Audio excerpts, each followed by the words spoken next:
Drage Slovenke in Slovenci, želim vam prijeten kulturni praznik.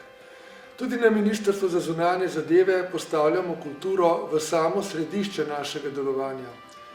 Letos še posebno pozornost posvečamo raziskovanju umetnosti, ki Slovenijo po svetu promovira kot ustvarjalno in inovativno državo.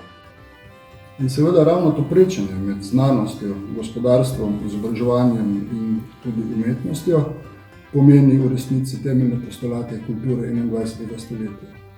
In če vse to znamo združiti v kohezivni element obstoja socialne skupnosti, smo na pravi poti, torej obstati in obstati. Naša sodobna raziskovalna umetnost, ki nastaja že 25 let, je izjemno uspešna. Naši umetniki in umetnice se predstavljajo po vsem svetu, zelo so cenjeni.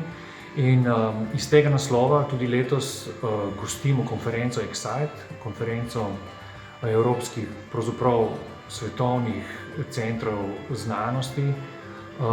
Pričakujemo približno 1200 direktorjev in vsebincev v začetku junija, kar je za nas velika čast. Se mi zdi zelo pomembno dan današnji, ko je znanost na nek način, ko že obstaja ta mit, da so se ljudje naveličali znanosti in strokovnosti, mi pa v resnici ravno v tej poplavi informacij nujno potrebujemo znanost in stroko. Tako da to področje, v bistvu znanost, umetnost, spajanje le tega, mislim, da je zelo aktualno v te čase. This is BioBot project in which we are trying to combine living tissue with the mechanical parts of a robot. For the neurons and muscle cells, I am cooperating with the scientists from the biotech company Edocell.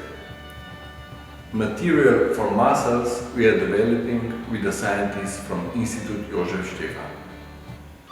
My co-workers are also scientists and experts in the field of electronics and programming.